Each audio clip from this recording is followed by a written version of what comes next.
Breath is the engine of life. Look at any creature in the wild and you see a perfectly designed respiratory blueprint in action.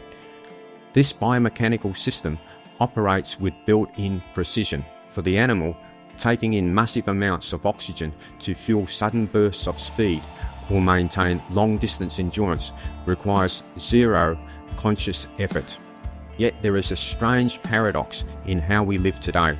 We were created with the same intricate respiratory architecture as these animals, but modern human habits are actively interfering with our lung capacity on a daily basis. Most of us are unaware of the toll our routine takes. We often fall into subtle unconscious habits woven into our daily routines that actively sabotage our biological machinery. Identifying how we deviate from our originally designed baseline is the crucial first step. Without recognizing these subtle errors, we risk inflicting permanent silent damage on our lungs. Our modern habitats, desks, couches, and car seats force our bodies into unnatural alignments. This stands in stark contrast to the open environments that support the anatomy of other creatures. A wild animal instinctively holds a spinal posture that keeps its respiratory cavity open. This structural alignment guarantees maximum oxygen intake with every single breath. When we sit at a desk, a stark departure occurs. Notice the forward angle of the cervical spine, often called tech neck.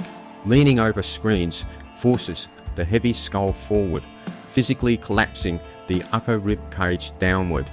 As that rib cage compresses, it severely limits space for the lungs, dropping the lung volume percentage as the spine curves.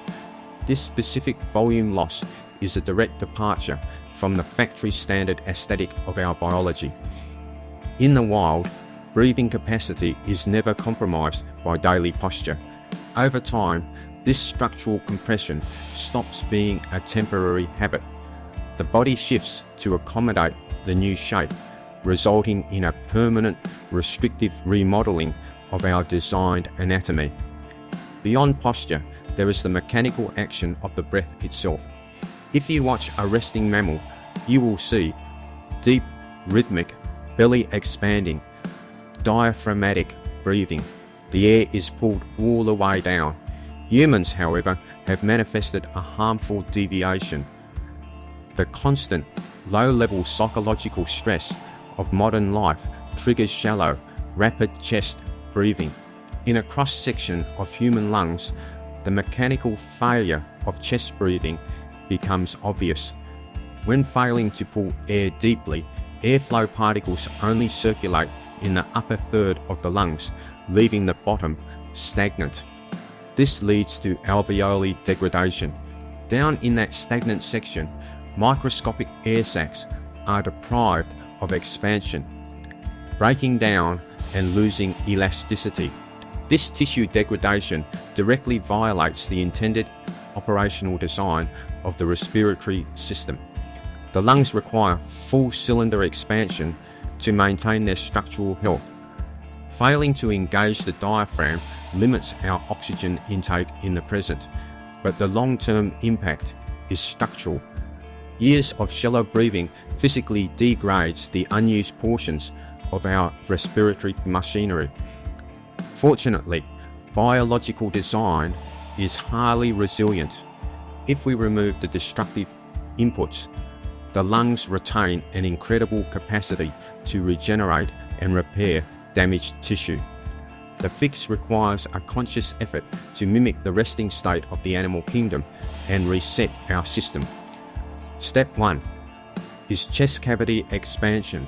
By pulling the shoulder blades back and aligning the ears directly over the shoulders, you physically uncrush the rib cage and give the lungs room to work.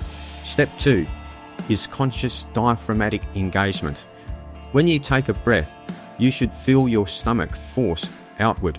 This physical sensation confirms you are bypassing shallow chest breathing and drawing air deep into the lower lobes.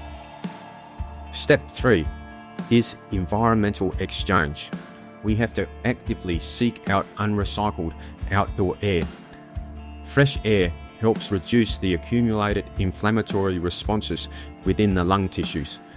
Combining these three behavioural shifts halts the cellular breakdown of the lower lungs. It restores our original baseline of respiratory function and allows the system to operate as it was designed. By honouring the intelligent design of our bodies rather than fighting it, we can fully reclaim our lung capacity, our breath, and our vitality. Stay curious. To learn more about the design and wisdom found in the natural world and healthy living, click like and subscribe. It's free and it only takes a second, and by supporting us helps us to create more content like this for you. Thanks for watching, and don't forget to turn notifications on.